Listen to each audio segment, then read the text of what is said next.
भेटीबाबतच्या चंद्रशेखर बावनकुळे यांच्या वक्तव्यावर सुरेश धस यांचा आक्षेप. मुंडेंना 20 ते 25 मिनिटच भेटलो, मात्र बावनकुळेंनी 4.5 तास म्हटल्यामुळे माझ्याबद्दल संभ्रम निर्माण झाला.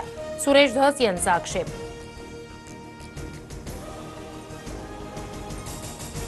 राष्ट्रवादीच्या प्री कॅबिनेट बैठकीला धनंजय मुंडे अनुपस्थित. राज्य मंत्रिमंडळाच्या बैठकीलाही मुंडे अनुपस्थित. सत्तेची मस्ती उतरवा. मस्साजोगमध्ये सुप्रिया सुळे कडाडल्या. खासदार सुप्रिया सुळेंनी संतोष देशमुख आणि महादेव मुंडे यांच्या कुटुंबियांची सांत्वनपर भेट घेतली. उपमुख्यमंत्री असताना मीही वैद्यकीय कक्ष चालवायचो. उपमुख्यमंत्र्यांचा वैद्यकीय कक्ष असणं यात काहीही गैर नाही. एकनाथ शिंदेंनी निर्माण केलेल्या उपमुख्यमंत्री वैद्यकीय कक्षावर मुख्यमंत्री फडणवीसांचं स्पष्टीकरण. उद्धव ठाकरेंच्या शिवसेनेची शिवसेना भवनात बैठक सुरू.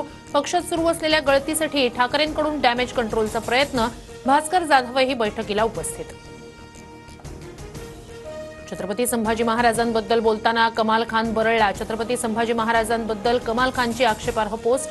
कमाल खाननं ट्विटरवर पोस्ट करताना सर्व मर्यादा ओलांडल्या. बॉक्स ऑफिसवर छावा सिनेमाचं वादळ. 4 दिवसात 145 कोटींची कमाई.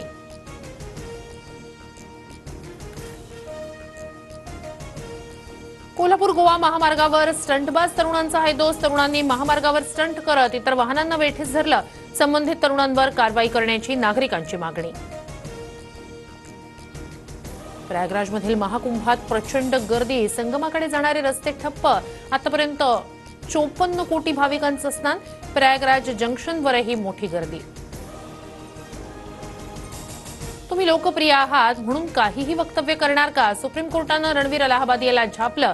यापुढे रणवीरला कोणताही शो करता येणार नाही. जीवाला धोका असल्यास सरकारकडे सुरक्षेची मागणी करण्याचे निर्देश.